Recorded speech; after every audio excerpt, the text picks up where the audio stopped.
Cuando comenzamos esta clase, yo empecé con un juicio muy contundente, un juicio muy claro, en el sentido de que el maestro que sabe bien planear es el maestro que sabe bien enseñar. Y puse precondiciones a esta cuestión, o sea, argumentos que tienen que sumarse a este juicio para hacerlo válido y darle sus matices de verdad. Entonces, la cuestión está en que el maestro que usa la planeación como una herramienta para analizar, observar, trazar estrategias, que está pensando en la mente de sus alumnos, que tiene muy claras sus metas y que conoce estrategias didácticas diversas que puede desplegar en una u otra circunstancia. Pues es un maestro que piensa el aula, que piensa el proceso de enseñanza-aprendizaje. O sea, es una persona que está preocupada, eso es una disposición moral básica, y que también está ocupada, pensando, reflexionando, trazando los caminos alternativos y teniendo en cuenta los objetivos. Ojo, ¿no? También, además de estas disposiciones y estas herramientas, debe ser un gran conocedor de los conceptos y los tópicos que va a abordar. Yo creo que hay mucho que decir al respecto, sobre todo cuando hacemos un contraste sobre la situación del maestro mexicano en términos de su conocimiento sobre las temáticas y los conceptos que aborda. No suelo quedarme en el martirologio, ¿no? En la condena. La situación es delicada. La cuestión está en que el maestro tiene que hacer un trabajo sobre sí mismo, haciendo acopio de material, de bibliografía, tener su biblioteca, conocer distintas perspectivas científicas para abordar el conocimiento poniendo énfasis en el proceso de enseñanza, ¿no? Porque es una manera muy particular de abordar el conocimiento. Una cosa es abordar el conocimiento cuando tú tienes un interés de penetrar profundamente en el conocimiento de un campo básico. No puedes dar lo que no tienes. No puedes dar lo que no posees. Y tampoco es ético que exijas lo que no ofreces, ¿no? Pero la cuestión está en que una cosa es penetrar profundamente en el conocimiento de algo, para lo cual necesitas lecturas, conferencias, conocer distintas modalidades de exposición, como pueden ser los documentales, los artículos científicos, sobre un tema. Tienes que abordarlo desde distintos caminos. ¿Por qué? Porque la mente abre un espacio en la articulación semántica, es la forma como está organizando el conocimiento, que en términos neuronales es una cosa muy difícil de explicar, porque el conocimiento no radica en una parte específica de la mente como si fuera un almacén. Hay un concurso de todas las funciones, de todas las estructuras y de todas las zonas del cerebro.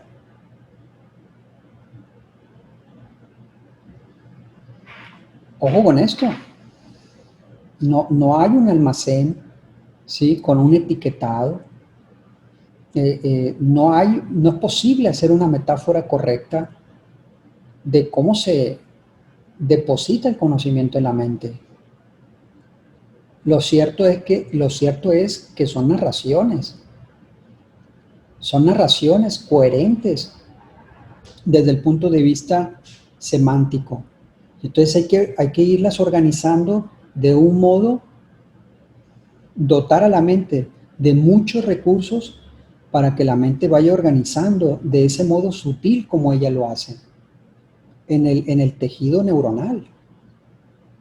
Entonces hay que leer y también hay que jugarle bromas a la mente y escribir. Y hay que jugarle bromas a la mente y destacar algunos conceptos y hacer un glosario. Y a esos conceptos hay que jugarles broma y ver cómo lo expone un autor y cómo lo expone otro. Y entonces profundizar en una parte de la cuestión viendo un documental, procurando una buena película en el que se aborde ese momento histórico, esa etapa, esa experiencia colectiva, conociendo la vida de quienes allanaron el camino para ese conocimiento. Hay una bibliografía de la señora María Curie, hay un libro sobre Semmelweis, hay que conocer biografías de Evariste Galois.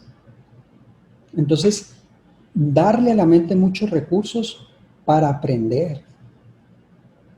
Son veredas, son caminos, algunos son caminos reales, algunos son avenidas y algunos son veredas, son recovecos, son que darle todos los recursos a la mente. Entonces el maestro tiene que estar en la labor de forjar su propio conocimiento. Pero qué labor más difícil, qué labor más difícil, la de un artesano, cuando empieza a preguntarse por la otra cuestión. ¿Cómo enseñar esto que sé? ¿Cómo enseñar esto que sé? ¿Qué recursos desplegar? Sí, simplificarlos, pero estratégicamente. Dosificarlos. Y trazar estos caminos, no para mí, para mis alumnos. Y entonces empieza como unidad, ¿no? Este proceso de aprender, de forjar su propia, de enriquecer su propia prosapia, de aumentar su conocimiento, la metáfora que gusten, y después entrar al brete, a este asunto tan complicado de la comunicación. Y todavía no has entrado al asunto más difícil. ¿Cómo comunicarlo?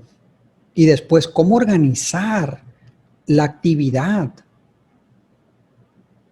¿Cómo organizar actividades que tengan sentido y que vayan abarcando escalonadamente aspectos cruciales del conocimiento que yo estoy comunicando? Y después, ¿cómo enseñar? ¿Cómo disponer de esa actividad? ¿Cómo darle una coherencia y cómo darle dirección a esa actividad de tal modo que propicie desarrollo mental? Es un asunto muy complejo. No hay fórmulas secretas. Es un trabajo artesanal continuo. Y con trabajo artesanal continuo me refiero a un trabajo que implica estudio, que implica dedicación, que implica disciplina y que implica prueba y error y que implica estar analizando todo el proceso. A eso me refiero con trabajo artesanal. O sea, me refiero a un trabajo de un oficio, de un maestro, de un oficio. Entonces el maestro propiamente dicho, el profesor, tiene que estar trabajando sobre sí mismo, enriqueciéndose intelectualmente, ¿no? Y tiene que estar ocupada su mente de estas otras dos cuestiones.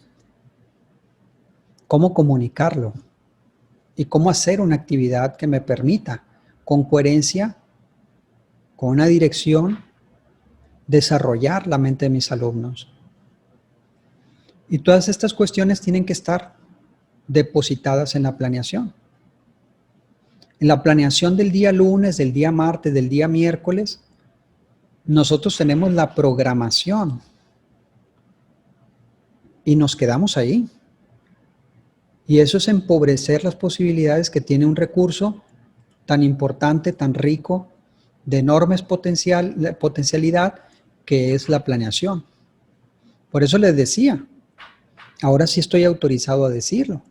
El maestro que bien planea es el maestro que bien enseña.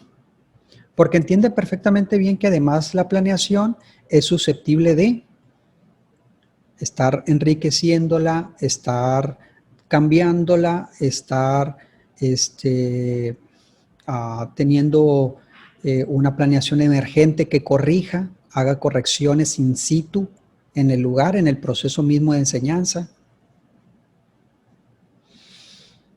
Y que entiende perfectamente bien que todo esto se desprende de un uso estratégico de una herramienta que debe de poner énfasis en el encuentro entre el conocimiento y la mente del niño. Esa es la cuestión que yo les comenté al principio de esta clase. El día de hoy quiero ponerles algunos ejemplos. Ya en la clase anterior también puse algunos ejemplos y les comenté el papel importantísimo que tiene la narratividad en esta cuestión, porque nos permite situarnos en el contexto y volver a analizarlo, volver a verlo. Es como ver dos veces un espacio que de tan cotidiano ya no vemos. Así funciona la mente humana. Un espacio te es tan familiar, un espacio cae en la monotonía, un espacio resulta tan inane, tan monótono, tan obvio, que ya no lo ves. Cuando tú narrativizas, cuando tú describes, cuando creas historias, situándose en ese lugar, aunque no esté presente, empiezas a ver dos veces, recuperas la óptica. Entonces es muy importante narrativizar. Ojo, ¿no? Porque la tendencia era hacia la planeación argumentada y que trataba de darle ese toque la planeación argumentada. Y hablaba con mi esposa el día de hoy y me decía, no, nosotros no, la SEP ya no nos está pidiendo la planeación argumentada. ¿Mal? ¿Mal? Bueno, entonces hemos dado un paso atrás hacia la programación, hacia la planeación como la programación, o sea, la versión diluida de la planeación. Vamos a ver, porque me mandó dos formatos, entonces vamos a ver si podemos ver allí con toda claridad cuál es la tendencia predominante el día de hoy. Y otra cosa que tenemos que decir, que es muy importante, ¿no?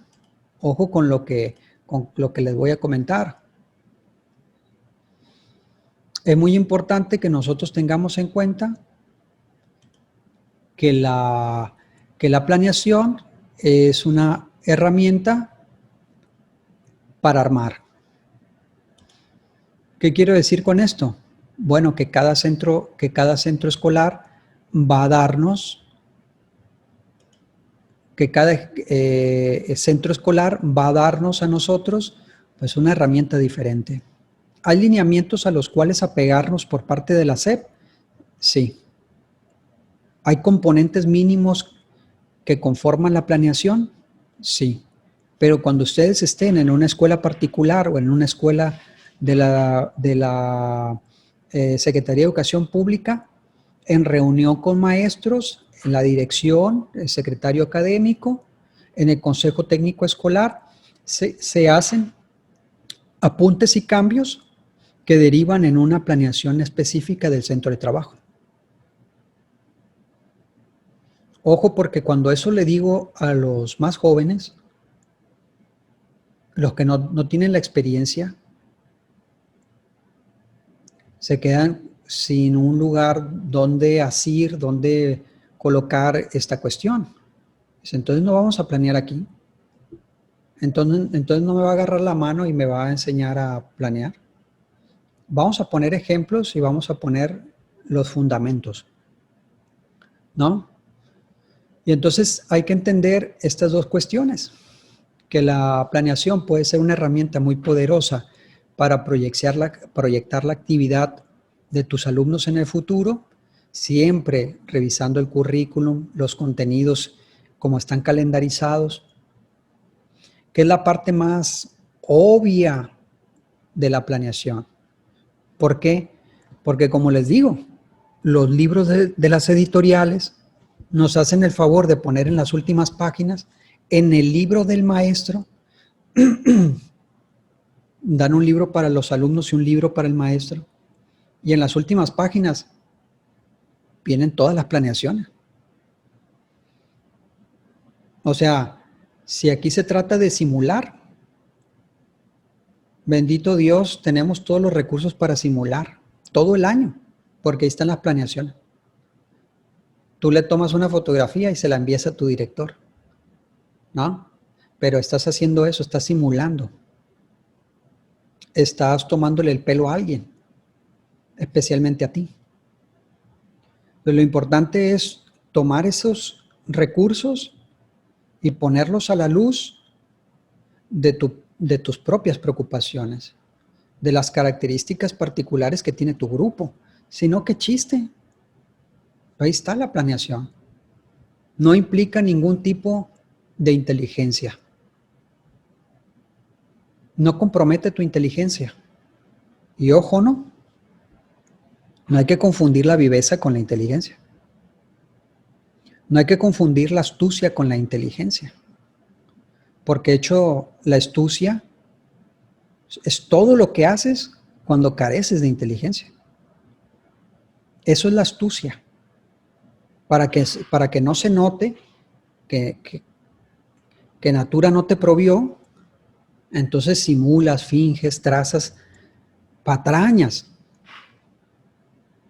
Esa es la astucia. No hay que confundirla con la inteligencia. Porque es lo menos inteligente que hay en el mundo, ¿no?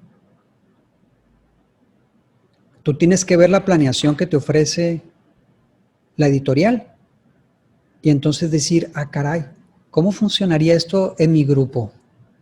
Donde el 50% de los niños no saben coger el lápiz, tienen mala ortografía y leen mal. ¿Cómo puedo hacer yo mismo una planeación emergente que me permita ir subsanando a la par que cubriendo los contenidos escolares? Porque no puedo hacer como que no pasa nada. Pues si los niños, ojo, de preparatoria, no saben leer, no saben escribir, no saben expresarse. Entonces está bien la planeación que me entrega aquí la editorial. Gracias, pero yo necesito hacer una planeación en serio que parta de un diagnóstico con mi grupo. ¿Por qué? Porque yo soy maestro de a de veras y yo quiero solucionar problemas académicos, problemas de aprendizaje. Y ojo, la educación tiene otro nombre que se llama problemas de aprendizaje. Porque si no, pues reúno a 46,000 personas en un estadio que me escuchen y los saco a todos hechos unos intelectuales. Con puro escucharme, se hacen intelectuales. Pues présteme un micrófono, ¿no? Me voy por toda la ciudad haciendo intelectual a todo el mundo. No, se necesita la actividad escolar. Y la actividad escolar está caracterizada por los problemas de aprendizaje. Entonces la planeación que hace allí la editorial no me sirve a mí como un instrumento. Me sirve como una herramienta para visualizar lo que yo tengo que programar. Pero sin duda se tiene que apegar a la realidad diversa, compleja, dinámica, cambiante, que es mi salón de clase, mis alumnos, estos pequeños seres humanos que están bajo mi responsabilidad. Y ojo, aquí la palabra clave es responsabilidad, porque no hay responsabilidad más grande que la formación de la mente humana.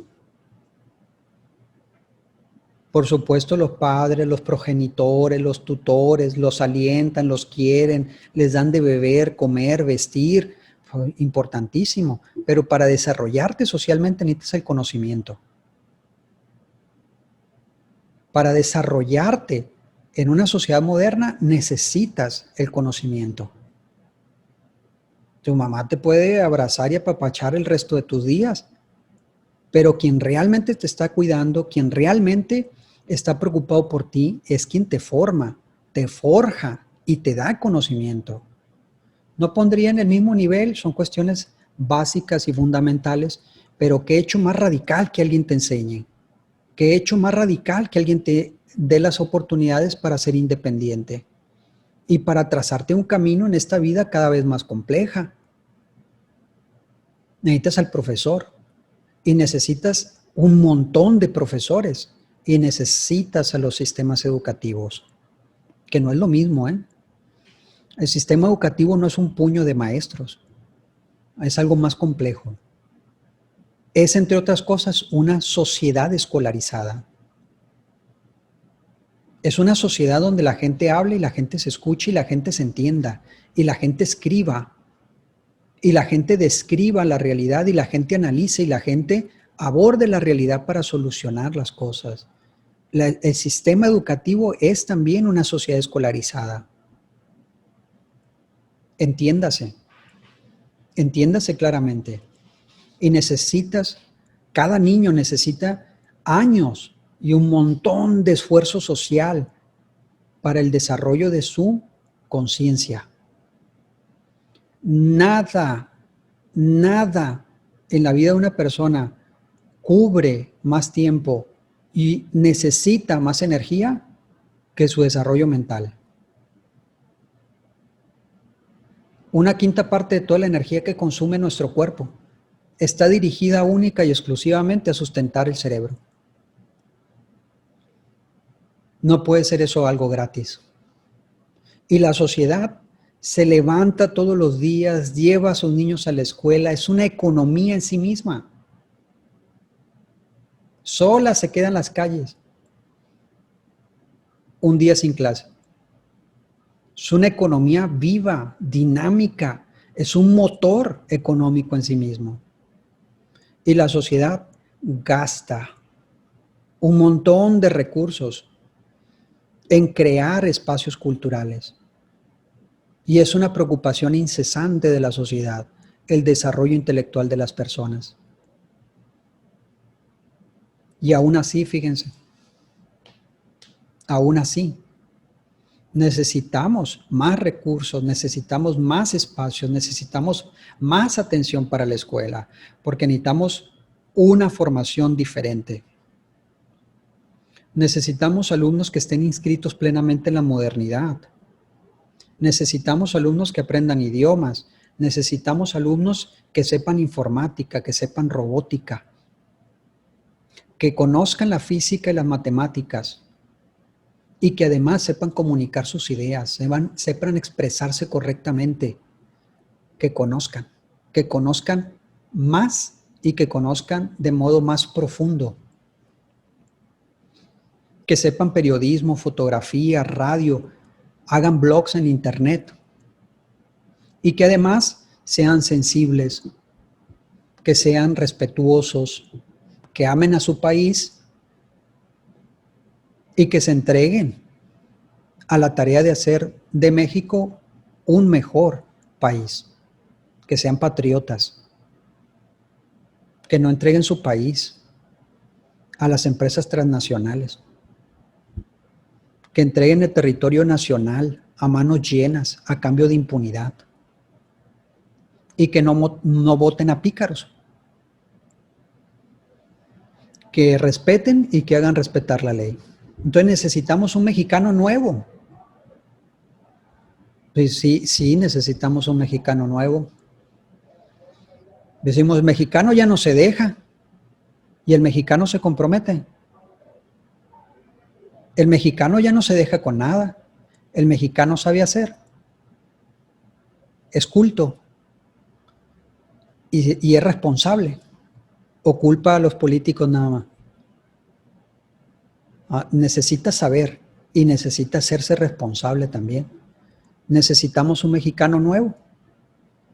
Y cuando nosotros estamos pensando un mexicano nuevo, necesitamos una escuela nueva.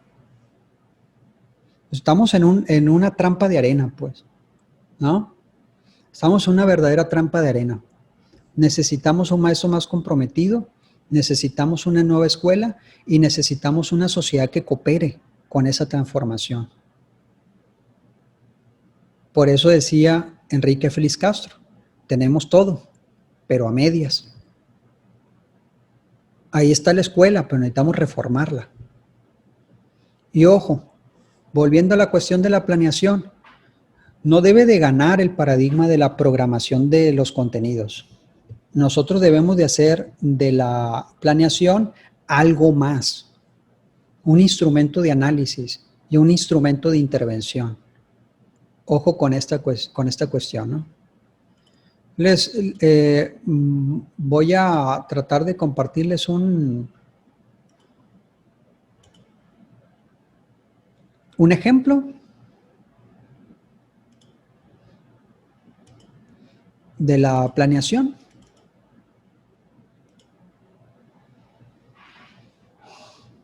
Esta planeación la puse en internet una búsqueda y puse ejemplos de planeación de nivel medio superior. Cientos de miles de ejemplos, porque es a todo punto correcto que los maestros suban su material a internet, que un maestro y otro busque planeación de tareas, de trabajos, actividades de aula, del ciclo del agua. Ahí está. Ahí están las herramientas. Entonces, lo importante es que tú tengas esa parte de compromiso intelectual y moral hacia tus alumnos. Y que sepas hacerle los cambios y las adecuaciones necesarias para que tenga valor pedagógico para tus alumnos. Es irreemplazable esta parte ética. El compromiso. Este es un jardín de niños.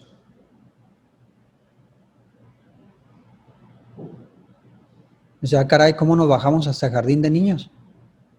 Porque quiero que hagamos un contraste. Quiero que se fijen cómo se programa una clase en un nivel y otro. Ahorita van a ver mi intención.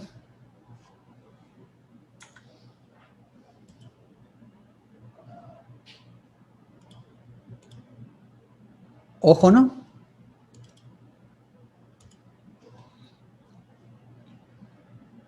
Otro maestro en internet compartiendo su clase.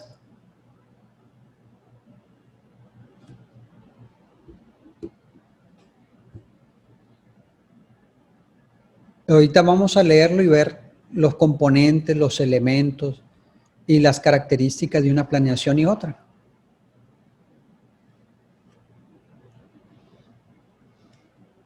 ¿De qué nivel es este? Permítame, ¿no?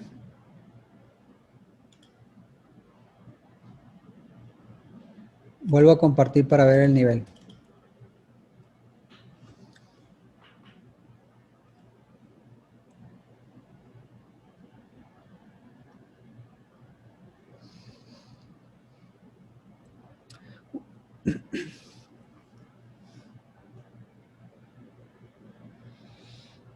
No se registra el ciclo, pero acá está geografía, seguramente secundaria.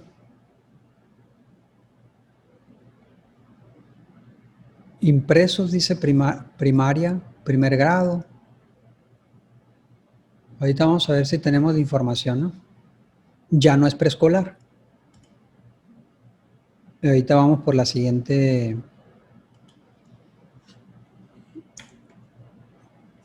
planeación.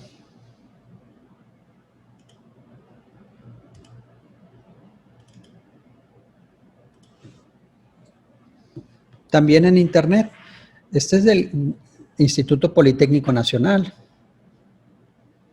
Qué institución más prestigiosa, ¿eh? A nivel Latinoamérica y a nivel mundial. No sé si saben que fue hecha por un sinaloense. El proyecto La redacción del proyecto del Instituto Politécnico Nacional lo hizo un sinaloense, Juan de Dios Batis, socialista, cardenista, un hombre ilustre, Juan de Dios Batis. ¿Qué nivel tenemos aquí?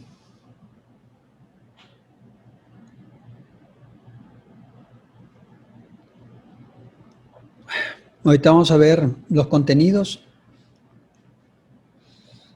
Preparatoria.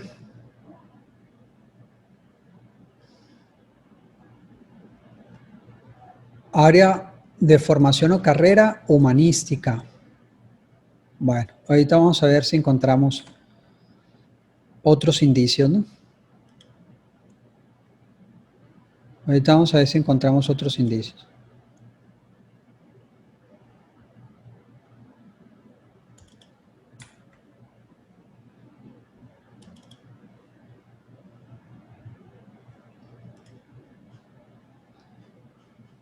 Voy a intentar compartirles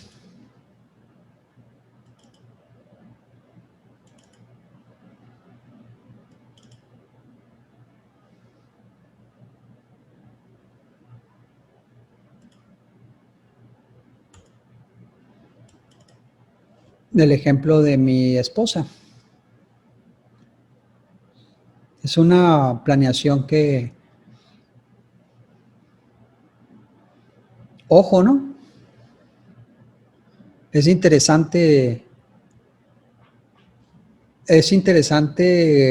lo que ella me contó y que me parece que me permite poner énfasis en la cuestión de que la herramienta es una herramienta para armar, que es susceptible de cambios, que de hecho cada maestro, cada centro escolar puede ir diseñando el suyo, siempre y cuando sea útil para programar, sí, y para algo más, intervenir en clase y resolver problemas de aprendizaje.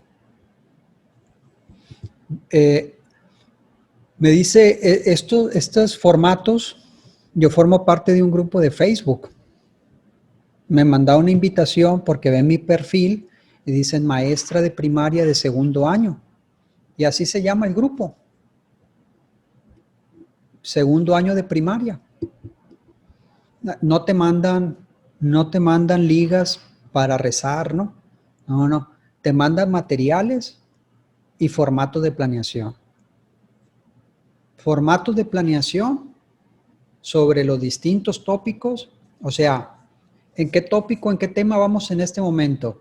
Mándese la planeación, mándese recursos, mándese herramientas para los maestros de segundo de primaria que forman parte de este grupo. ¡Qué chulada! ¡Genial! Más grupos como esos. Y entonces me mandó este material. Ahorita vería otro.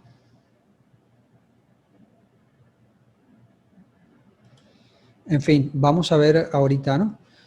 Me quedan escasos 5 minutos. No tiene sentido que empiece ahorita y que se vaya a interrumpir la transmisión. Pero sí me interesa enfatizar en esta cuestión de que uno va confeccionando sus propias herramientas, que hay libertad de cátedra también en este sentido, y que lo importante es qué tan efectiva es tu planeación. Si tú quieres hacer una programación, ojo, se vale. Ojo, es importante. Ojo, es insuficiente. Tienes que tener en cuenta lo que vas a ver el lunes, martes, miércoles, jueves, viernes, sábado, domingo, el día que te toque clases. Rápido poner los contenidos y trazar rápido las estrategias y las dinámicas que puedes emprender. Y rápido con los productos. Y si hay alguna transversalidad, colocarla ahí. Pero necesitas hacer algo más.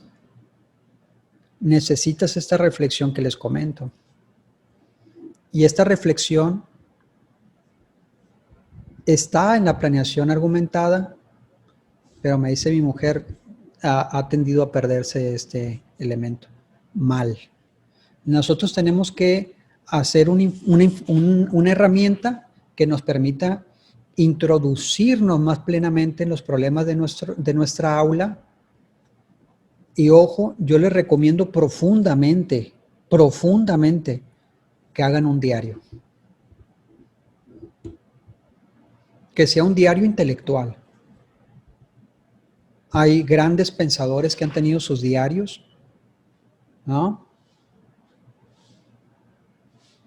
Hay un hombre que yo respeto mucho que se llama Sándor Márai, que tiene un diario intelectual de una altísima talla, que por cierto vivía aquí en México.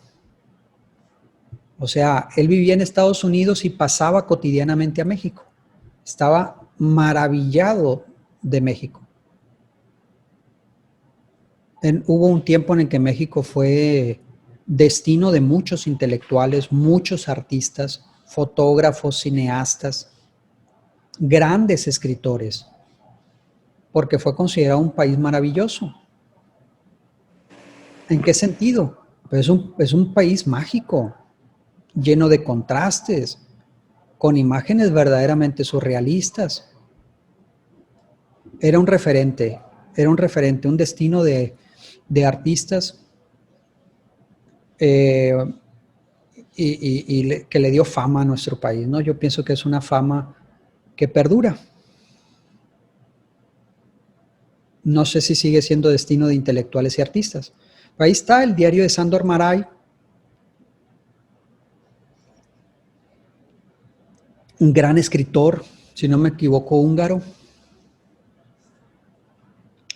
Pero es importante que el maestro vaya reflexionando en voz alta, en debates públicos y que vaya participando en una introspección, en una reflexión más íntima, haciendo un diario. ¿Por qué no me sirvió esa estrategia? ¿Qué fue lo que sucedió? ¿Cómo podría modificarla? Revisé internet y hay unas estrategias muy interesantes que se desarrollan de este modo. Haría algunos cambios. Voy a practicarlo el día lunes. O sea, ese tipo de reflexiones, pequeñas reflexiones que van haciendo lo que yo les he comentado, recuperar la óptica. Y ojo, ¿no? Ese diario tiene que ser una reflexión también de cómo vas aprendiendo, qué es la tilde, qué es la ortografía, un nuevo concepto sobre la biota, palabras, porque el maestro trabaja con palabras. Las cosas que hace el maestro las hace con palabras. Y es que el desarrollo mental humano se hace con palabras.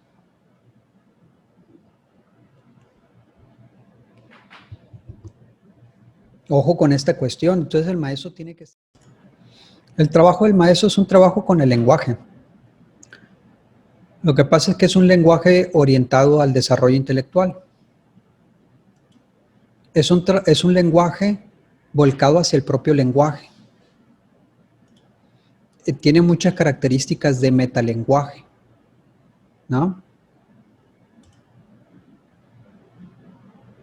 El niño necesita hacer ejercicios en los que de manera deliberada analice las palabras, analice cómo se estructuran, cómo se comunican y cómo hacen un mapa cartesiano uniéndose una con otra en el plano semántico.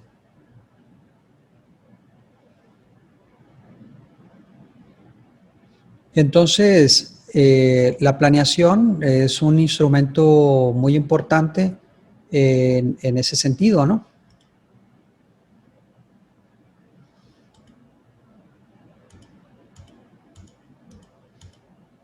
No sé si ir de adelante hacia atrás.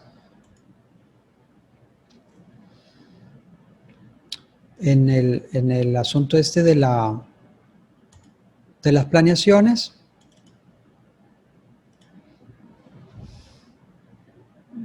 Así fue como lo planeé. Y entonces vamos a ver si me siguen en esta locura y le van tomando sentido poco a poco, ¿no? Nos hemos bajado hasta preescolar. Y la clase pasada les mostré de primaria. Y creo que ustedes están orientados hacia la media superior. Y entonces dices, ah, caray, pues qué broma es esta, ¿no? Estamos en la alborada feliz. Bueno, pero pasa algo en preescolar y pasa algunas cosas en primeros años que dejamos de hacer, que es importante reflexionar sobre esta cuestión. Los niños van encantados a preescolar y a primaria en los primeros años. Y en la medida que el trabajo se va haciendo más intelectual y formalizado, los niños ya no quieren ir a la escuela. Le sacan a la escuela y le agarran repudio. ¿Qué es lo que se hace en primeros años? Que se deja de hacer en los años subsiguientes.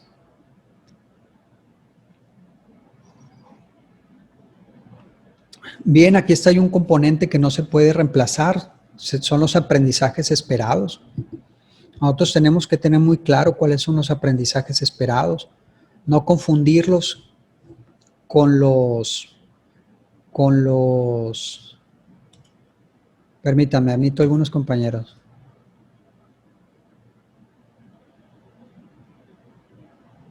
No confundirlos con los productos. Y aquí dice, experimenta con materiales, herramientas y técnicas de expresión plástica, pintura dactilar, acrílica, collage, crayones de cera. Nada que no podamos traspolar a cualquier tema en primaria, secundaria.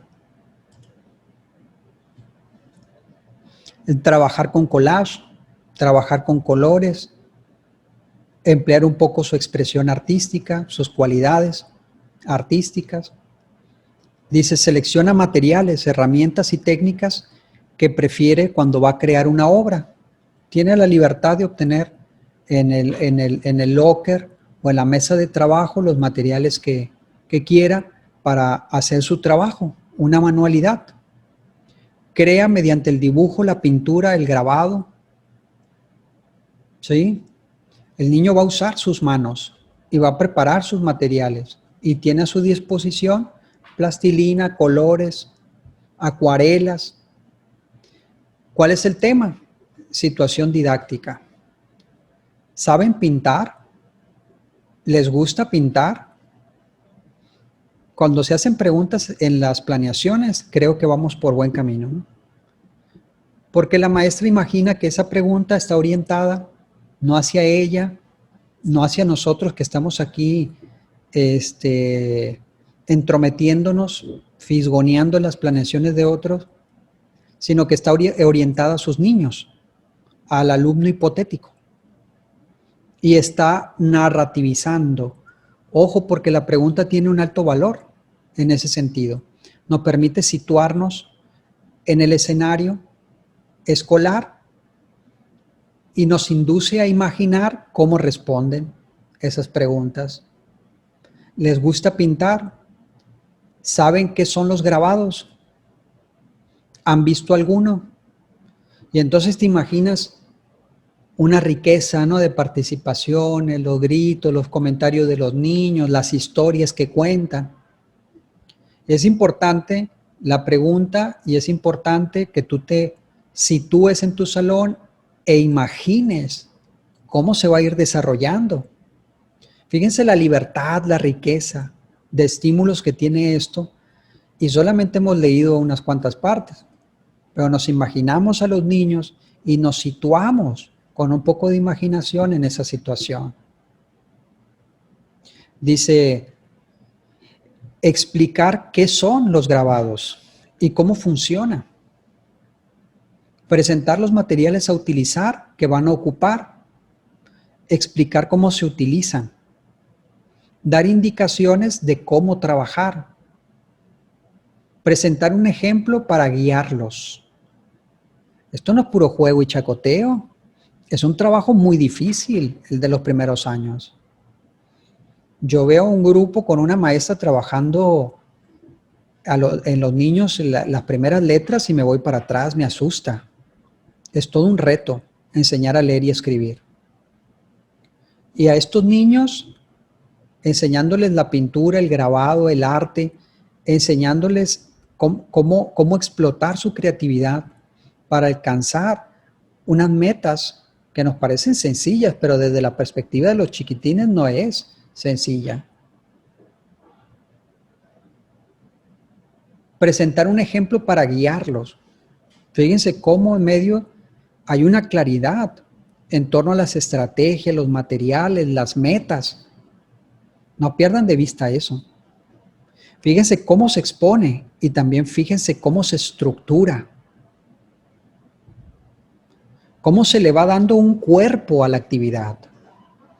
Es algo deliberado, es algo consciente, es algo que tiene metas y persigue el desarrollo intelectual del niño. Dice, proporcionar materiales, guiar en el procedimiento con cada niño. ¿Por qué deberíamos de abandonar esto en secundaria y en preparatoria? No, porque nosotros participamos de una serie de concepciones de la psicología humana que son pseudociencia. Y no estoy insultando, ¿eh? No. Lo que en un momento determinado fue ciencia, por el avance mismo del conocimiento, se convierte en depósitos de pseudociencia, por los cambios mismos de nuestras concepciones y porque vamos avanzando en el conocimiento. En un momento determinado nosotros creímos que podíamos descontaminar el agua con cloro y le poníamos cloro al agua y la bebíamos. Todavía sí se purifica el agua potable de los municipios, aunque sabemos hoy que los residuos del cloro son altamente cancerígenos. Entonces, lo que en un momento determinado de la historia es ciencia, en un momento posterior se vuelve pseudociencia. Y entonces nosotros tenemos que dejar de pensar que los jóvenes, los adolescentes, son independientes, tienen autonomía y que por eso deben de rascarse con sus propias uñas. Y entonces los vamos dejando abandonados, tirados a su suerte. No podemos dejarlos a su suerte. Tenemos que acompañarlos. Tenemos que ir guiando los procedimientos y tenemos que darles libertad y también tenemos que organizar la actividad. Y por supuesto, no puede perder esta parte lúdica. No tiene por qué perder esta parte lúdica. ¿Basados en qué conceptos de la adolescencia? Pasamos de una clase atractiva, divertida, dinámica, a una clase formal. Por supuesto, formal, pues ya trata con conceptos científicos, pero sosa y estéril. Para la reflexión, ¿no? Dice, recursos o materiales, plástico, espuma de afeitar, colorantes, tinta, opalina, palillos, pinturas. Retos y variantes, Pilitec, cartón forrado, leche, champú, masking. Que los niños atiendan a las indicaciones y mantengan el orden en la realización de la actividad. Bien, en lo que toca a la revisión de los componentes básicos de la planeación, bueno, pues aquí están, ¿no? Tener las metas, tener organizada la actividad, tener en claro cuáles son las metas y en una pequeña descripción ver cómo involucrar a los alumnos, hacerlos participar y poner esa participación en función de las metas de la actividad. Ojo, es una actividad articulada. Cuando tú programas simplemente los contenidos, están faltando esa parte, ese componente articulado de la actividad. Dices, sí, aquí dices tú el ciclo de carbono, pero no me dices cómo los alumnos van a jugar con esto. ¿Cómo van a frotarse la mente con los conceptos que están aquí? Describe la actividad, cómo se Son articula dificultades en cotidianas. un principio, un desarrollo, un fin, algo que lo oriente. Entonces se dan cuenta que no basta la programación. Les encargo su micrófono, por favor. Ojo con esto, ¿no? Hemos tocado un punto que a mí me parece clave.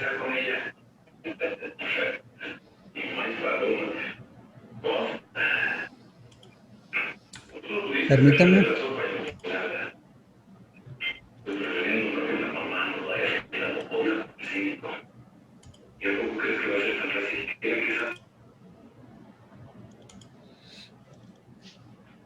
Segunda planeación. Ya es del 2012, 2011, 2012. La fecha es hacia el noviembre. La transversalidad dice que es geografía, la asignatura matemáticas. Bloque y lección, bloque 2. ¿Cuánto mide el ángulo? Dices, bueno, es que no es susceptible de juego. No me digas eso. Dice eje, ámbito, tema y subtema. Eje es el concepto. Forma, espacio y medida. Son conceptos subyacentes, subordinados. Tema, medida. La medida de un ángulo. Subtema, unidades. Las unidades de medida y cómo se aplican a un ángulo. Aprendizajes esperados. Conoce el grado como unidad de medida y utiliza el transportador para medir ángulos. ¿Cuál es la unidad de medida para medir un ángulo? Pues los grados. ¿Y cuál es la herramienta básica para medirlos? El transportador. El maestro va a poner los problemas, pero antes va a poner los conceptos. Ojo, ¿no?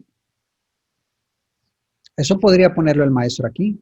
Es importante el ejercicio, pero sobre todo es importante la comprensión de los conceptos. Si algunos alumnos tienen alguna dificultad, voy a poner ejemplos en el pizarrón. ¿Cómo medimos? ¿Cómo medimos un líquido? ¿Cómo medimos un área? Ahora vamos a medir un fenómeno particular, espacial particular, que es el ángulo. Porque es importante que antes que la actividad, los muchachos problematicen los conceptos. Imagínense que viéramos aquí nosotros esto. Pues te puedes imaginar el aula, te puedes imaginar a los alumnos, te lo puedes imaginar unos distraídos y otros muy atentos, muy suspicaces, viendo que primero, antes que cualquier otra cosa, es importante ver la realidad a través de los conceptos. Nosotros vemos los objetos porque tienen un nombre. Los nombres que conocemos son los objetos que no vemos. Sí, están allí, pero no los apercibes. Tu conciencia no los percibe. Necesitas palabras para ver. Ojo con eso. Dices, bueno, ¿ustedes saben dónde está la dovela? Es dovela. Pasan por la dovela y no la ven. Necesitan palabras para ver. Entonces, antes de entrar a la práctica, necesitamos los conceptos. Qué bonito sería una planeación donde el maestro fuera muy consciente y que fuera organizando con base en esta cuestión. ¿Y por qué no decírselo a los alumnos? Son inteligentes, pueden reflexionar estas cuestiones. Hay que apelar a la inteligencia de los alumnos. Y mucho cuidado, porque en una de esas se hacen inteligentes. Nada es más poderoso que creer en las personas. Dice, actividades. Aplicar dinámica, el teléfono descompuesto. Órale, el maestro no se conformó. Entre ahí, hagan la actividad de la página fulanita. No, no, no. Vamos a hacer un poquito más rico esto. Vamos a hacer una actividad del teléfono descompuesto. Conozcan didáctica y técnicas que les faciliten el trabajo. Comentar sobre los ángulos que hay en el salón. En el salón de clase. Todo el espacio que ha creado el ser humano es un espacio angular. rectángulos, son las construcciones verticales, y entonces el maestro lo hace un espacio experimental, el propio aula. La propia aula está ahí, siendo analizada matemáticamente. Interesante. Resuelven las preguntas y los ejercicios del libro de manera individual. Me gustaría que dijera cuánto tiempo, ¿sí? Cómo se desarrolla, cómo evoluciona una actividad. Siguiente punto. Escriben los ejercicios en el cuaderno. Trasladan del libro al cuaderno lo que han ido aprendiendo, ¿no? Ángulos, cómo se mide, cómo en su entorno la realidad está llena de ángulos que son susceptibles de ser medidos. Van a la actividad del libro y después la pasan al cuaderno. Revisan comprobando y comentando resultados, contrastan resultados. ¿Sí? Didáctico.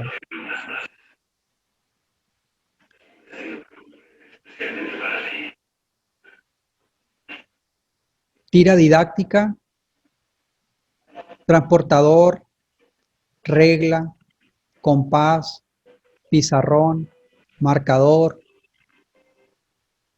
Muchos de los alumnos no los llevan. El maestro tiene que llevarlos. Bien, tenemos más materiales informáticos en Ciclomedia. Los recursos existen y son muy ricos, muy variados, ¿eh? A mí me sorprende y no quiero dejar de comentarles una cosa. Cuando ustedes van y buscan recursos didácticos, en México encuentran así de recurso didáctico, pero en Latinoamérica encuentran así. Es increíble la cantidad de material didáctico que encuentran ustedes en el hemisferio latinoamericano. Pueden encontrar recursos en Argentina, El Salvador, Uruguay, Paraguay. Los maestros están incesantemente trabajando en Internet, creando recursos y herramientas. Y llegas a las páginas, a los dominios mexicanos y ves poco interés de parte de los maestros de crear recursos, compartirlos y hacer un uso de difusión del Internet. Me contradigo porque ahí está el espacio de Facebook en el que participa mi mujer compartiendo materiales. Tenemos que poner manos a la obra, hacer más rico el Internet y darle muchos recursos a los maestros. Ahí están a la mano, ¿eh? Bien, impresos, bibliográficos, C, programas de estudio. Continuamos con productos de clase. Resuelven los ejercicios del libro sobre medición de ángulos en el cuaderno. No me tomó mucho tiempo plantear esta otra perspectiva, que es a la que los animo yo, que se sumerjan un poco en el salón, anticipándose a los problemas, considerando las características de su grupo y que narrativicen, describan de manera más rica las situaciones. No está mal el trabajo del maestro, me gustó. Me parece que los elementos básicos ahí están. Hay aspectos clave que me parece que son dignos de destacarse. Pero insisto, hagan el ejercicio que yo les comento. Voy a compartir el siguiente.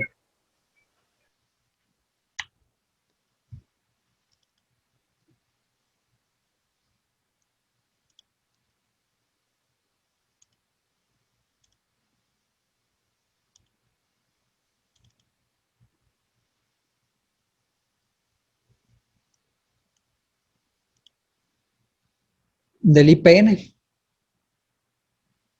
muy prestigiosa la institución, el Instituto Politécnico. Dice datos formales que siempre los va a pedir la autoridad escolar, la Secretaría de la Educación Pública, ni se diga. Es un cuerpo burocrático muy celoso de este tipo de datos. Dice unidad de aprendizaje, desarrollo de habilidades del pensamiento. Unidad didáctica, 1. Pensamiento. Competencia particular, explica el proceso del pensamiento en la solución de un problema. Interesante, la mente conociéndose a sí misma.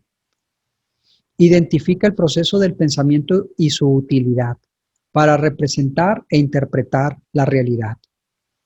Hay una realidad representada de modo interno en la mente y entonces hay que ver cómo funciona cuando trabaja la mente planteándose esas representaciones. Dice, contenidos de aprendizaje, pensamiento, definición de pensamiento. ¿Qué es el pensamiento? Unos jóvenes pensando qué es el pensamiento. Metacognición pura, ¿no? Ojo, porque la tendencia de la educación a nivel universal es desarrollar este elemento metacognitivo. Y esto lo hacemos en la escuela, es el espacio idóneo para pensar el pensamiento, para pensar el lenguaje, para pensar la escritura y los procesos que están involucrados en esas actividades psicológicamente complejas. Va a describir el proceso y los tipos de pensamiento. Procedimental. Realiza ejercicios que promueven el desarrollo del pensamiento. Actitudinal. Aprendizaje autónomo, trabajo colaborativo, respeto, participación propositiva.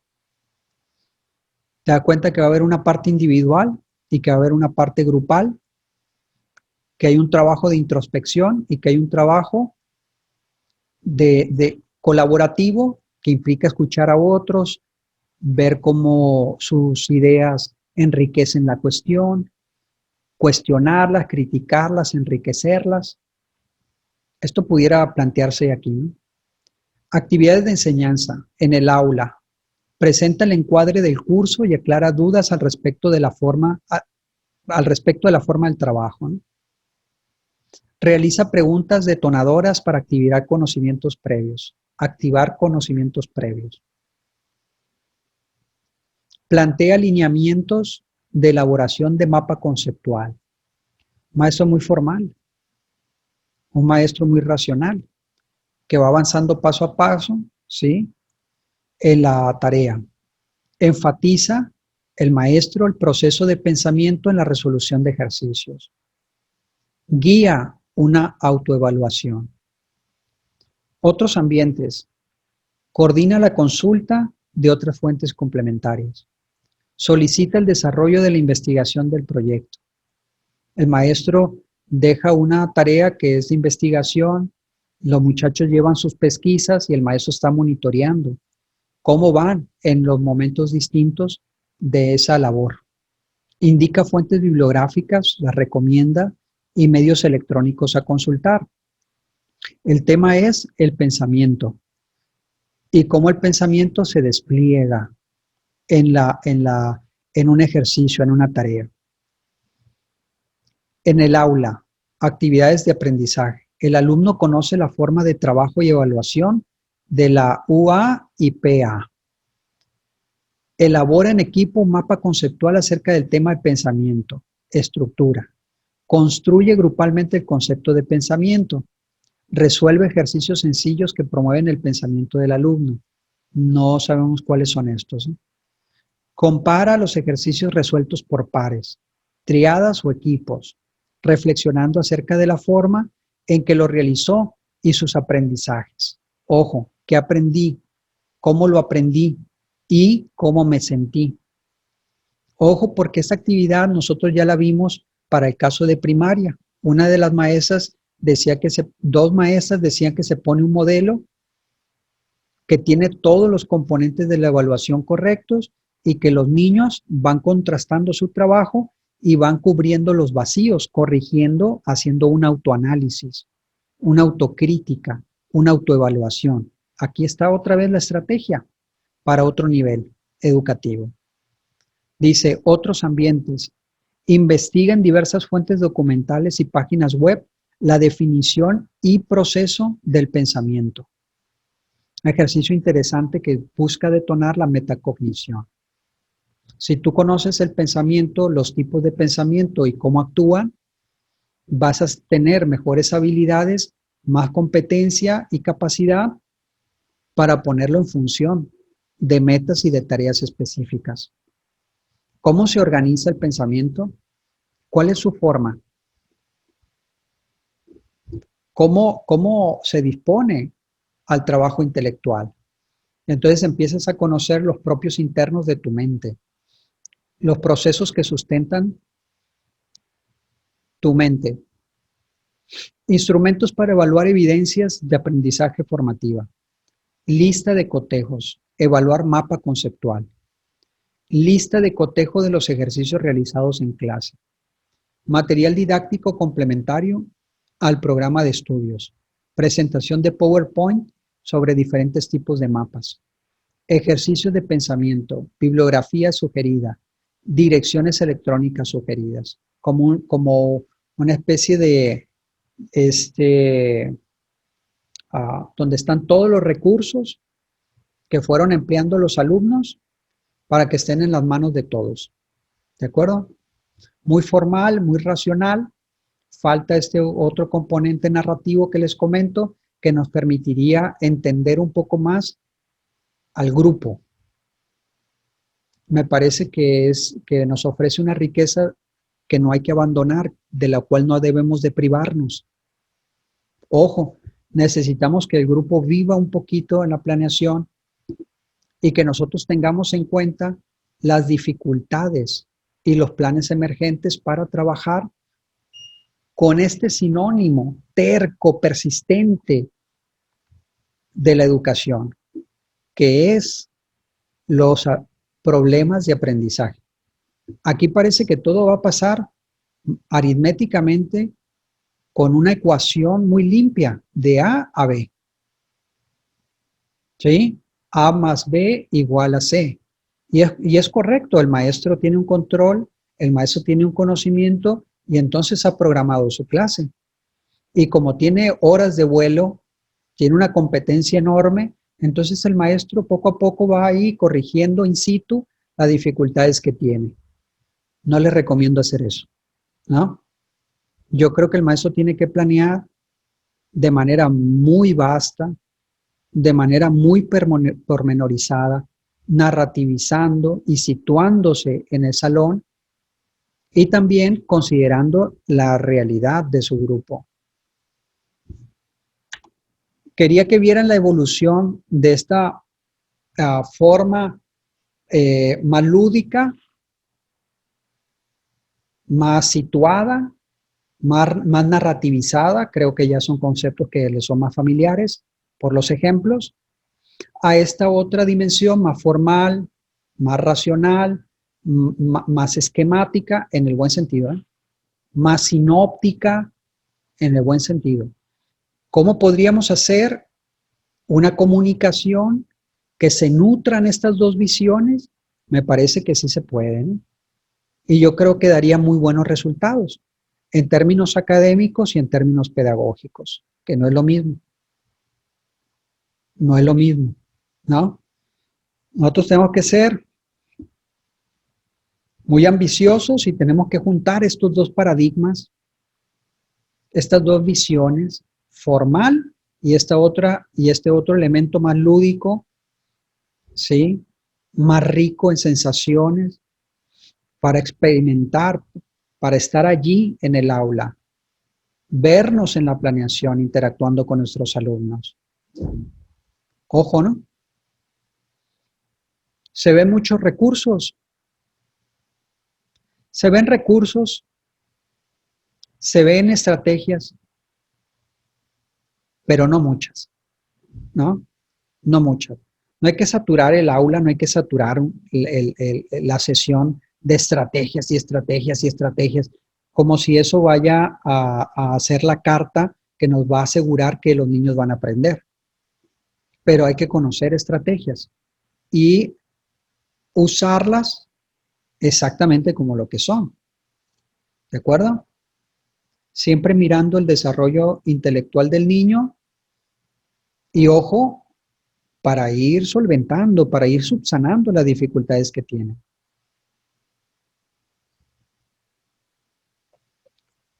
Hablen con cualquier maestro que tenga 15, 20, 30 años en el aula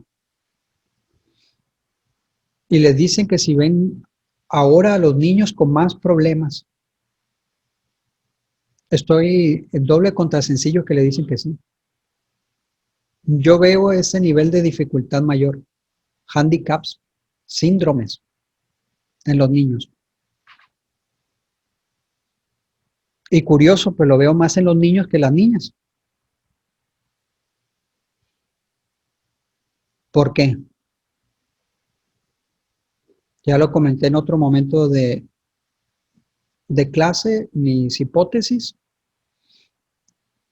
Quiero compartirles lo que me compartió mi mujer, ¿no? Perdón.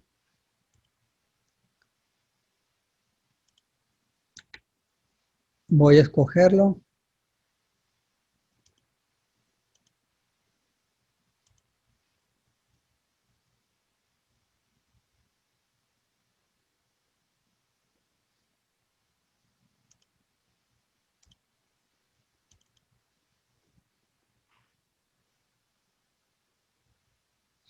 Fíjense cómo de agosto, septiembre, octubre, noviembre, ¿no?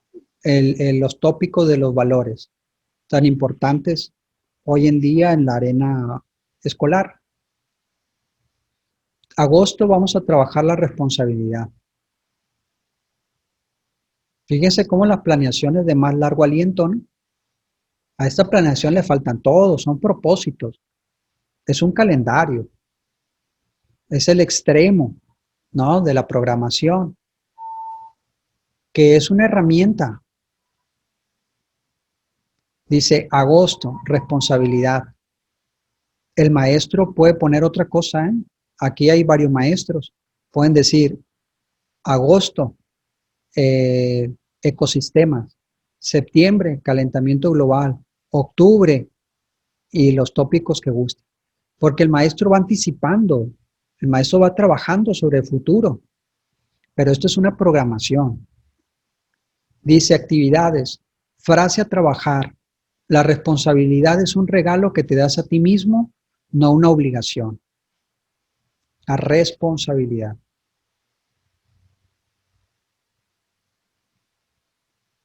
Septiembre, patriotismo.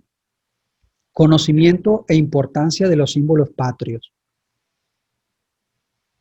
Los pueblos sin identidad son pueblos destinados a desaparecer, ¿no? De hecho, ya desaparecieron, pero no se dan cuenta, ¿no? Los pueblos sin patriotismo, los pueblos sin identidad, son pueblos que ya desaparecieron. Quedan ahí, pero ya desaparecieron hace tiempo. Porque la base cultural sobre la cual se cimenta su existencia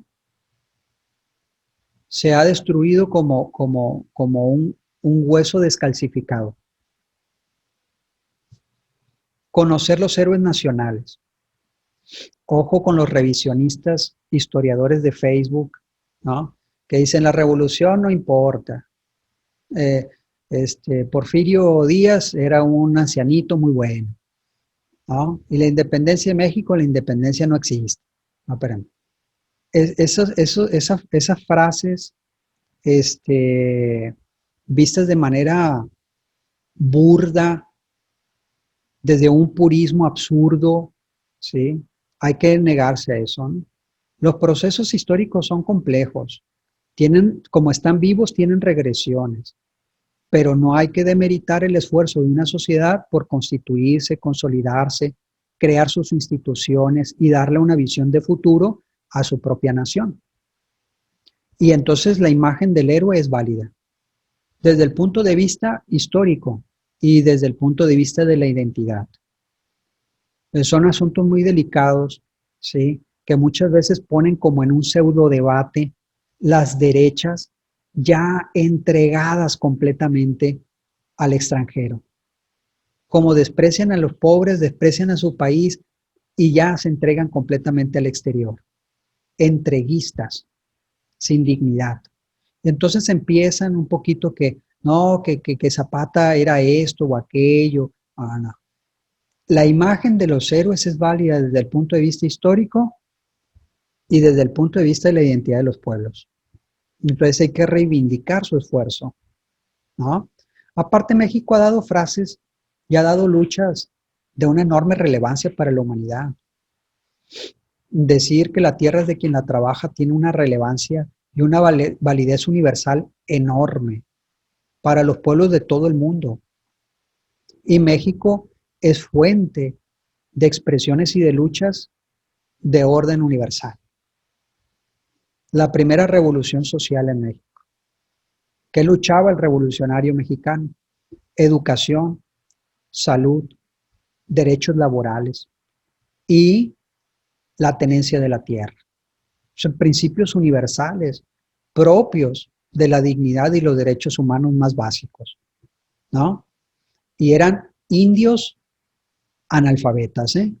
Ojo, indios analfabetas. Entonces tiene una enorme relevancia enseñarle a los niños la historia de su país.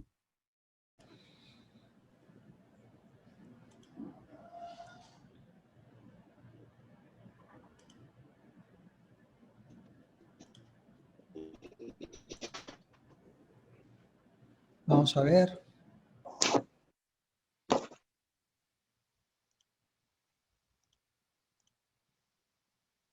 Les comparto.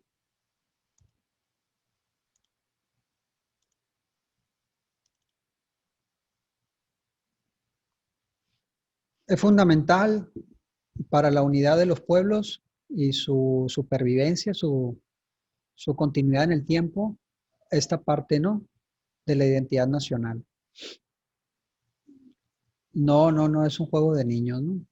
Hay naciones que estuvieron ahí y ya no existen. Y eso es una parte clave de la identidad y del patriotismo. Checoslovaquia, Yugoslavia y otras muchas naciones que se han disuelto por falta de imaginación, por falta de un arreglo que haga viable el pacto social y que le dé unidad a las naciones. Octubre, imagino que sus héroes se revuelcan en los panteones, ¿no? Muy triste. Octubre, respeto. Cuentos al inicio de la clase. Es la programación. Buscar capítulos de caricaturas con un valor específico. Herramientas, estrategias. Frase a trabajar. El respeto al derecho ajeno es la paz. Hablando de frases de valor universal, ¿no? Representación en sketch.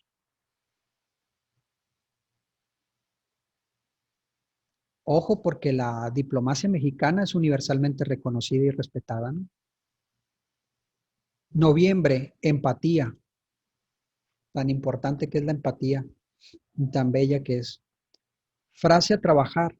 Me esfuerzo por entender los sentimientos de los demás. Videos de taller de horizontes. Hay muchos recursos didácticos hoy en día, no se asusten por eso. Hay que tener el deseo, hay que tener la disposición, las ganas y los recursos están a la mano, ¿no? Videos de taller de horizontes que describan a un compañero respetuosamente. Diciembre, generosidad. El regalo más grande es dar una parte de ti mismo. Fundamental para la felicidad humana, ¿no? Hay muchas maneras de la felicidad. La más trascendente es dando a otros, sirviendo a otros. Bien, así tenemos enero, febrero, marzo, abril, mayo, junio. Es una programación que va a ir nutriendo una planeación. Aquí hay recursos, fuentes, estrategias. ¿De acuerdo? Revisemos enero. Gratitud. clave para la felicidad de uno mismo también. Frase a trabajar. La gratitud es la flor más bella que brota del alma. 2. Dinámica, cadena de favores. Hay que conocer muchas estrategias. Los recursos están en Internet a manos llenas. ¿Qué es lo que falta? Tienes la programación, ahí están los recursos, las fuentes son muy diversas, las estrategias las conoces, enriqueces tu actividad. ¿Qué es lo que falta? Pues las dificultades reales que implica un salón concreto. Que tú tengas en cuenta la orografía diversa de capacidades, de handicaps, de limitantes, de condicionantes, la disponibilidad, el conocimiento, asuntos actitudinales que le dan su color a todo salón de clases. Hay un material que deberían de conocer que se llama Cómo enseñar a los que no quieren aprender. ¿Les recuerda algo? Pues parece el nombre de la escuela mexicana. No es privativo de la escuela mexicana. No, no, no. No, no, no. Lo que pasa es que aprender, lo que pasa es que conocer implica un enorme esfuerzo intelectual. Y esto pasa por un esfuerzo, un derroche de energía del cuerpo y el alma. Y entonces es necesario trabajar con el ánimo, trabajar con la disposición, trabajar con las capacidades de un alumno real que no quiere aprender, que sufre aprender, que es un martirio aprender. En medio de una sociedad que no te alienta a aprender, que tiene un estatus asignado al conocimiento que es casi, casi de broma. La picaresca popular se burla mucho del hombre sabio, del hombre inteligente, del hombre filosófico, del hombre elocuente. ¿Por qué? Porque es un pueblo burro, ignorante, que lo han hecho pícaro, que lo han corrompido mucho y que le han dicho no aprendas, no sepas, no seas, no seas cerebrito. Los libros son aburridos, sé pícaro. Y entonces el estatus de la cultura y el conocimiento en México, pues es escaso, es muy poquito.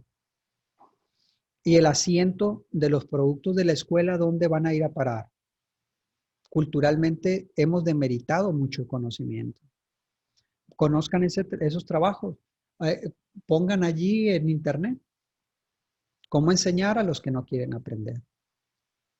Yo creo que es básico que los maestros se preocupen por esta cuestión y que entiendan perfectamente bien que la planeación, la estrategia didáctica, su trabajo de introspección, sus ganas, su conocimiento, siempre va a ser una parte muy importante, pero que tiene que ir e impactar en esa otra dimensión.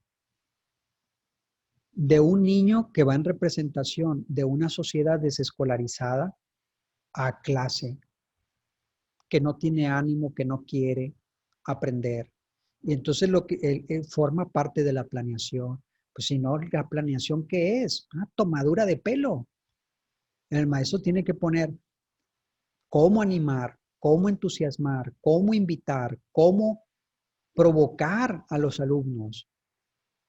Si no, la planeación, pues es un papel mojado. Ahí empieza la verdadera planeación, cuando los alumnos reales entran en ella y entonces te ves forzado a trabajar la estrategia correcta. Llenar horas, es fácil, es muy fácil llenar horas. Es tan fácil como echar a perder gente.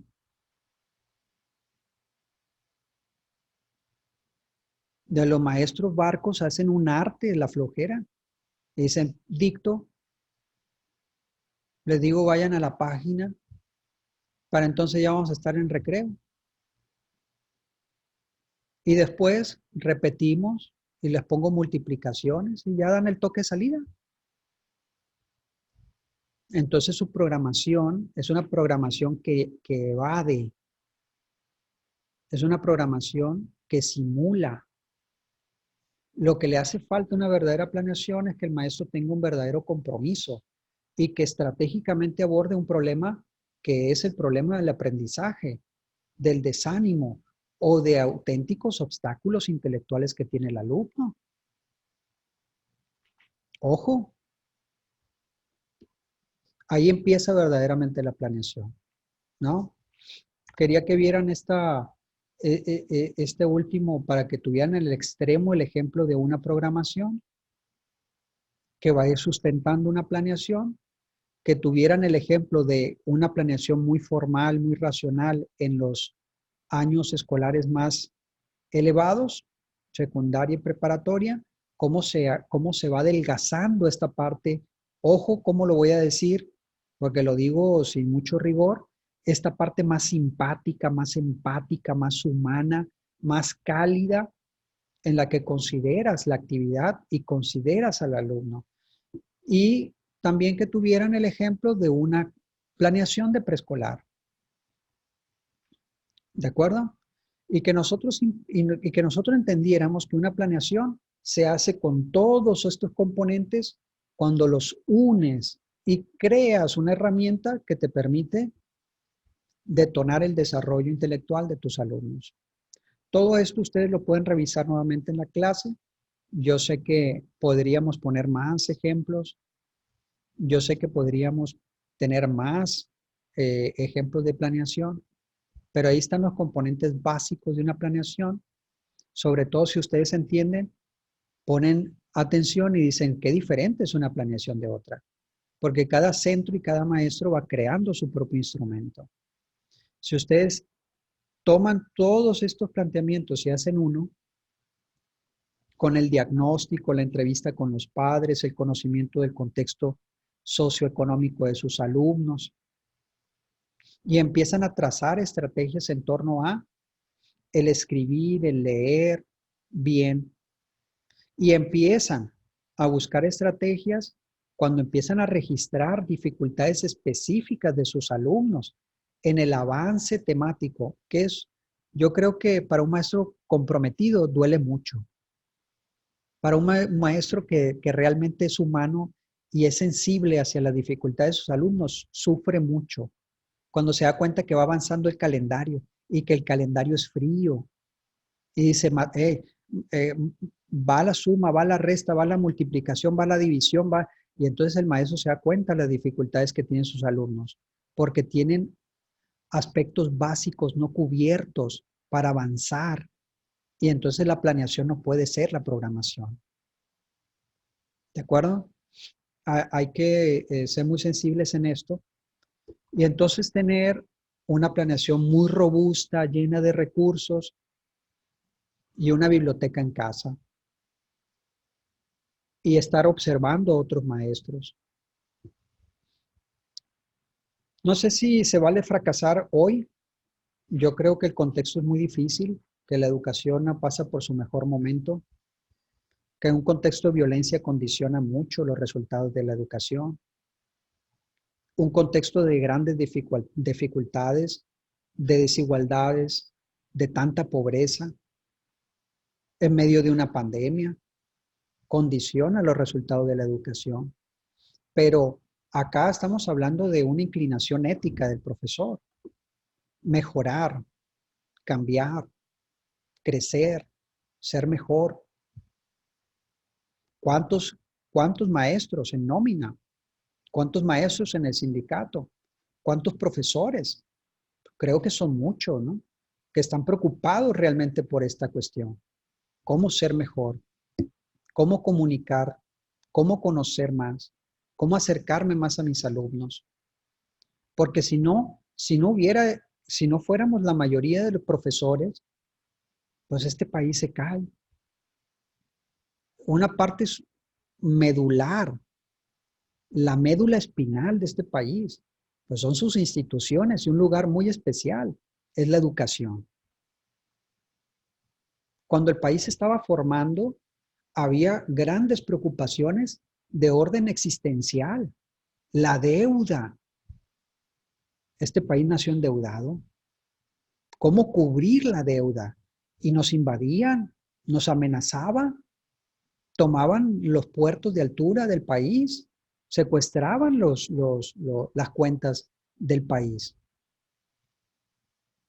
Tomaban Veracruz, tomaban Mazatlán y traían fuerzas armadas por la deuda. Y otra gran preocupación era el papel de la iglesia. ¿Cómo modernizar al país? ¿Cómo quitarle a una capa importante de la población a la iglesia y secularizar al pueblo? Cambiar la mente y volcarla a la tecnología, a la ciencia, a ideas racionales para formar un ciudadano moderno, que participara activamente en la economía, que desarrollara técnicas y estrategias productivas para el campo, para la ciudad, para el comercio, para que le diera una riqueza económica a este país. La iglesia tenía, como las mineras de hoy, grandes extensiones de tierra ociosa en su propiedad. Y otro gran problema de México, un problema existencial, era cómo formar un sistema educativo que pudiera servir para vertebrar la identidad nacional, el patriotismo, la creación de un nuevo ciudadano que saliera del analfabetismo y de la superstición y que se elevara a la racionalidad. Es un papel muy complicado, muy complejo, que abarca la historia misma de este país y que por supuesto abarca el futuro, porque no es una tarea cumplida, ¿no? Son asuntos pendientes todavía. En fin, ahí están pues, los ejemplos, ahí están las reflexiones. Creo que todo esto hay que volcarlo sobre una reflexión general. Hay que volcarlo sobre una reflexión bien meditada para hacer un ensayo de 5 cuartillas que se titula todos los ensayos como se titula la materia. Hacemos una hoja de presentación. En la primera cuartilla hacemos una exposición general que sea la introducción. A continuación, sin decirlo, no hay necesidad, sabemos la estructura de un ensayo. Desarrollamos el tema, la planeación como instrumento estratégico para el desarrollo cognitivo humano, ¿sí? Y las conclusiones. Las conclusiones son los paradigmas que existen entre una planeación más racional, más formal, más esquemática, en el buen sentido. Y cómo podemos nosotros optar por otros paradigmas que nos permitan situarnos en el aula y hacer de la planeación una herramienta para subsanar problemas de aprendizaje. ¿Qué características podría tener esta planeación? Reflexionar un poco sobre cuestiones muy complejas que tienen que ver con el contenido y con los procesos psicológicos que mueven esos contenidos. Sí, ahí está, el contenido programático. ¿Cómo lo hago un proceso mental en mis alumnos? ¿Cómo nos puede servir la planeación para hacer que el contenido se convierta en un proceso psicológico e intelectual? Y entonces, esta reflexión en 5 cuartillas me lo van a mandar a mi correo. Ahorita le voy a mandar mi correo electrónico. Y esas 5 cuartillas adicionalmente van a ir acompañados un archivo del ensayo y otro archivo con los controles de lectura y con las reflexiones de cada sesión.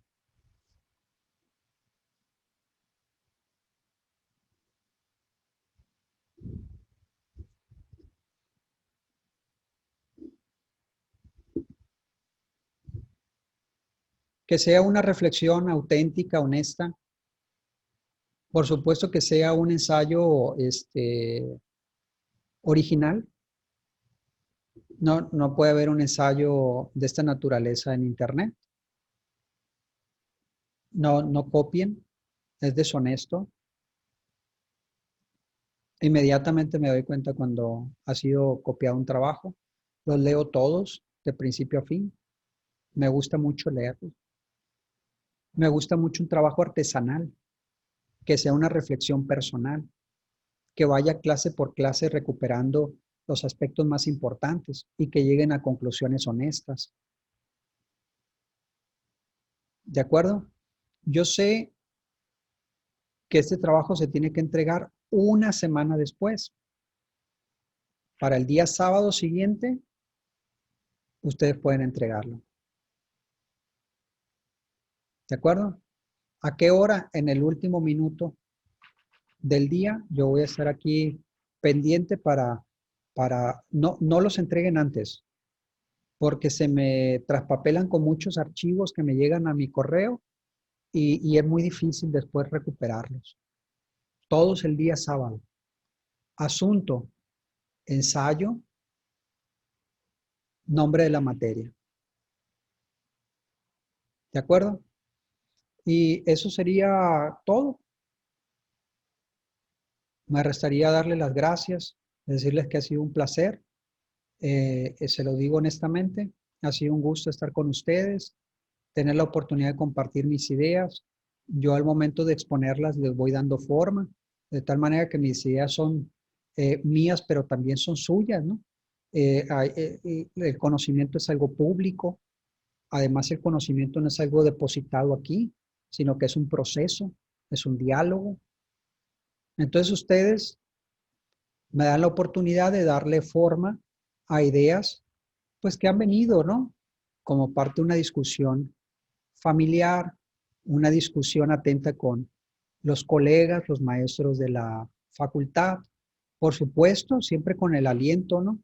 Y la guía de la directora, la doctora Lupita, que es una persona extraordinaria, siempre abierta, siempre muy horizontal, que siempre nos anima, ¿no? A tener discusiones serias, intelectuales, una gran persona. Entonces, pues hay que seguir, ¿Qué es lo que sigue el conocimiento? Ponerlo en papel, ponerlo en papel. Si es un gran artículo, los animo a que lo manden,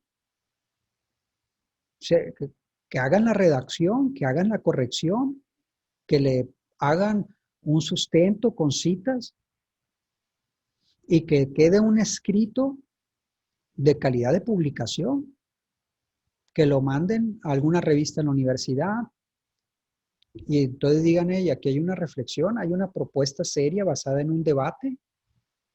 Necesitamos una Secretaría del Desarrollo Cultural del Mexicano. Necesitamos hacer una reflexión seria en torno a la planeación y el papel estratégico de la planeación en el desarrollo intelectual. Aquí está mi aportación. Porque este debate tiene que seguir girando, comunicándose con otros debates. He ahí el conocimiento. Eso es el conocimiento, ese proceso. ¿De acuerdo? Bueno, pues les mando un abrazo. Me da muchísimo gusto. Fue un placer tenerlos conmigo como su profesor y nos estamos viendo. Cuídense mucho y por favor sean prudentes, es tiempo de guardar. Cuidándose a sí mismos, cuidan a los suyos, ¿no? Y cuidamos a la sociedad entera. No vayan al BASE. Muy bien, profesor. Muchas gracias. Lo tomaremos en cuenta. Muchas gracias, profe. Un placer. Gracias por todo. Muchas gracias. Maestro, si me puede brindar un minuto al final. Tengo una consulta para usted, por favor. Claro que sí. Gracias.